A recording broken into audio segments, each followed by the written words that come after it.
தாய் தமிழ் உறவுகள் அனைவருக்கும் அன்பு வணக்கங்கள். இன்று மக்கள் அனைவரும் பெறத் துடிக்கின்ற, சேர்க்கத் துடிக்கின்ற, வைத்திருக்க துடிக்கின்ற, உலகத்திலேயே விலை மதிப்புள்ள, மதிப்புமிக்க ஒரு பொருள் என்றால் தங்கத்தை தான் சொல்ல முடியும். அந்த அளவிற்கு தங்கத்தின் மீதான மோகம் உலக மக்களுக்கு, குறிப்பாக இந்திய துணைக்கண்ட மக்களுக்கு நாளுக்கு நாள் அதிகமாகிக் கொண்டே இருக்கிறது. தங்கம் என்பது ஒரு வெறும் ஆபரண உலோகம் என்பதை தாண்டி அது தற்போது மிகச்சிறந்த முதலீடாக பார்க்கப்படுகிறது. மண், பொன் இது இரண்டின் மீது போடும் முதலீடு என்றைக்குமே ஒருவரை கைவிடுவதில்லை. இந்த காரணத்தினால்தான் தங்கத்தின் தேவை மக்கள் மத்தியில் நாளுக்கு நாள் அதிகரித்து கொண்டே இருக்கிறது. மக்களின் தேவைக்கு ஏற்றவாறு இங்கே தங்கம் கையிருப்பு உள்ளதா என்றால் நிச்சயமாக இல்லை. இந்தியா போன்ற நாடுகள் வெளிநாட்டிலிருந்து தான் பெருமளவு தங்கத்தை இறக்குமதி செய்கிறார்கள். அதனால்தான் கடந்த 2 ஆண்டுகளாக இந்தியாவில் தங்கம் நினைத்து பார்க்க முடியாத அளவிற்கு விலையின் உச்சத்தை அடைந்துள்ளது. மிக விரைவில் ஒரு சவரனின் விலை 1 லட்சம் என்றால் கூட ஆச்சரியப்படுவதற்கு இல்லை. மக்களின் தேவைகளை பூர்த்தி செய்யும் அளவிற்கு தங்கத்தை கொடுப்பதில் இன்று பெருமளவு பற்றாக்குறை உள்ளது அப்படின்னு தான் சொல்லலாம். பொதுவாக பொருளாதார வட்டத்தில் ஒரு வாசகத்தை பயன்படுத்துவார்கள்: டிமாண்ட் வர்சஸ் சப்ளை. தேவை அதிகரிக்கும் பொழுது அதற்கான உற்பத்தியும் அதிகமாகும். இதனால் ஒரு பொருளின் விலை குறைய வாய்ப்புள்ளது. உதாரணமாக செல்போன்கள் உள்ளிட்ட மின்சாதன பொருட்களை சொல்லலாம். ஆனால் உற்பத்தி செய்ய முடியாத, இயற்கையிலிருந்து மட்டுமே பெறக்கூடிய ஒரு பொருளுக்கு அதிக அளவு தேவை, அதாவது டிமாண்ட் இருக்கும் பட்சத்தில் பற்றாக்குறை என்று சொல்லக்கூடிய ஸ்கார்சிட்டி ஏற்படும். பற்றாக்குறை கண்டிப்பாக விலை உயர்வை அதிகரிக்கும். இதுதான் அடிப்படை பொருளாதார கோட்பாடு. இந்த அடிப்படையில் தான் தங்கத்தின் விலை நாளுக்கு நாள் ஏறிக்கொண்டே இருக்கிறது. அப்படி என்றால் தங்கத்தை செயற்கையாக உற்பத்தி செய்ய முடியாதா என்ற கேள்வி உங்கள் அனைவர் மனதிலும் எழுவது புரிகிறது. இதற்கான முயற்சி காலங்காலமாக நடைபெற்றுக் கொண்டிருக்கிறது. இந்த முயற்சியை ரசவாதம் என்பார்கள். அதாவது தங்கத்தை செயற்கையாக மூலிகை அல்லது வேறொரு உலோகத்திலிருந்து எவ்வாறு உற்பத்தி செய்வது என்பதைத்தான் இவ்வாறு குறிப்பிடுகிறார்கள். குறிப்பாக பாதரசம் என்ற உலோகம் மூலம் தங்கத்தை பெற முயற்சிகள் நடந்ததால் தான் இதற்கு ரசவாதம் என்று பெயர் வந்தது என்றும் ஒரு கூற்று உண்டு. பழங்காலத்திலிருந்தே பிற உலோகங்களிலிருந்து தங்கத்தை பெறுவது என்பது மனிதனுக்கு ஒரு மிகப்பெரிய கனவு. இந்திய நாட்டில் மட்டுமல்ல, பல வெளிநாடுகளிலும் அந்த காலத்தில் ரசவாத முயற்சிகள் என்பது மிக பிரபல்யம். ரசவாத முயற்சிகளிலிருந்து பிறந்ததுதான் வேதியியல் என்ற ஒரு துறை என்ற ஒரு கூற்றும் ஜெர்மனியில் உண்டு.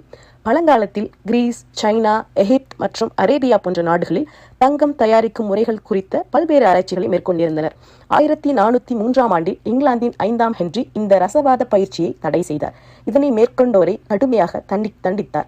அதே சமயம் புனித ரோமானிய பேரரசர் 2ஆம் ருடால் 16ஆம் நூற்றாண்டின் பிற்பகுதியில் பெருவில் உள்ள தன்னுடைய அரண்மனையில் பல்வேறு அல்கிமிஸ்ட் என்று சொல்லக்கூடிய ரசவாதிகளை வரவழைத்து அவர்களை சோதனை செய்ய வைத்து அவர்களது பணிக்காக பல்வேறு பரிசுகளை கொடுத்து ஊக்குவித்திருக்கிறார். அதே போல நீர்ம வடிவத்தில் இருக்கும் பாதரசத்தை திடப்பொருளாக்கும் கலையிலும் அந்த கால சித்தர்கள் பயிற்சி பெற்று தேர்ச்சியும் பெற்றிருந்தனர். ஆனால் இன்று வரை ரசவாத முறையில் செயற்கையாக தங்கத்தை உருவாக்கும் முயற்சி வெற்றியடையவே இல்லை. அப்படி இருக்க தற்போது சமீபத்தில் ஐரோப்பிய அணு ஆராய்ச்சி அமைப்பான CERN HLC என்ற துகள் முடுக்கியில் பணிபுரியும் இயற்பியலாளர்கள் ஈய அணுக்கருக்களை அதிவேகமாக மோதச் செய்து மிக குறுகிய காலத்திற்கு தங்க அணுக்களை உருவாக்கியுள்ளதாக ஒரு செய்தி வெளிவந்துள்ளது. இதனை ஆராய்ச்சியாளர்கள் கிரிசோபியா என்று அழைக்கின்றனர். இதற்கு முன்பு வெவ்வேறு அணுக்கருக்களை வைத்து தங்கத்தை செயற்கையாக உருவாக்குவது குறித்து பல்வேறு ஆராய்ச்சிகள் நடந்துள்ளன. ஆனால் லெட் எனப்படும் ஈயத்தில் இருந்து தங்கம் உருவாகுவதை தற்போது ஆராய்ச்சியாளர்கள் உறுதி செய்துள்ளனர்.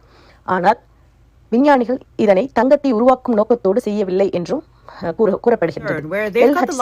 மிகப்பெரிய துகள் முடுக்கியில் 2 ஈய அணுக்கள் மிக நெருக்கமாக வரும்பொழுது அவை ஒன்றோடு ஒன்று மோதாமல் விலகிச் செல்லும் பொழுது என்ன நடக்கும் என்ற ஆராய்ச்சி நடந்தது. இந்த நிகழ்வின் போது இந்த அணுக்களை சுற்றியுள்ள சக்தி வாய்ந்த மின்காந்த புலங்களால் ஈயம் வேற ஒரு தனிமமாக மாறுகிறது என்று கண்டறிந்தனர். அந்த தனிமம் தான் தங்கம் என்றும் இந்த ஆராய்ச்சியாளர்கள் விளக்குகிறார்கள். 2015ஆம் ஆண்டு முதல் 2018ஆம் ஆண்டு வரையிலான காலகட்டத்தில் சுமார் 86 பில்லியன் தங்க அணுக்களை இவ்வாறு உருவாக்கியுள்ளனர். இது கேட்பதற்கு மிக அதிக தொகையாக தெரிந்தாலும் அனைத்தையும் ஒன்று சேர்க்கும் பொழுது அதன் எடை சுமார் 29 மைக்ரோகிராம்கள் மட்டுமே இருக்கின்றது என்று விஞ்ஞானிகள் கூறுகின்றார்கள். அதாவது 1 கிராமில் ட்ரில்லியன் மடங்கு அளவு குறைந்த அளவு என்று கூறப்படுகிறது. இந்த முடுக்குவிப்பானால் LHCயில் ஒரு நொடிக்கு 89,000 தங்க அணுக்களை மட்டுமே உருவாக்க முடியும். மேலும் இதனால் உருவாகும் தங்க அணுக்கள் மிக சில நொடிகளிலேயே பிரிந்து விடுவதாகவும் ஆராய்ச்சியாளர்கள் கூறுகின்றனர். இந்த சோதனையை தற்போது நடைமுறையில் சாத்தியமாக்க முடியாது என்றும் தெரிய வருகின்றது. இது நடைமுறைக்கு வர இன்னும் வெகு காலங்கள், பல தலைமுறைகள் இருப்பதாகவும் கூறப்படுகின்றது. அப்படி எளிதாக தங்கத்தை போல இதுபோல ஈயத்திலிருந்து உருவாக்கும் நிலை ஏற்பட்டால் என்ன நடக்கும்? தங்கத்தின் மதிப்பு குறைந்து உலக அளவில் பொருளாதார சமநிலையும் பாதிப்புக்குள்ளாகி பொருளாதார சீர்குலைவை ஏற்படுத்தும் அப்படின்னு பொருளாதார வல்லுநர்கள் தெரிவிக்கின்றனர். எது எப்படியோ இந்த ரசவாத ஆராய்ச்சி மட்டும் வெற்றி பெற்று ஈயத்தின் மூலம் தங்கத்தை தயாரிக்க முடியும் என்ற நிலை வந்தால் பின் இந்த உலகத்தில் தங்கம் இனி வெறும் உலோகம் மட்டுமே. இருந்தாலும் இன்றைய தங்கம் விற்கும் விலையில் தங்கத்தில் முதலீடு செய்யுங்கள். அது உங்கள் வாழ்விற்கு நல்லது. நன்றி.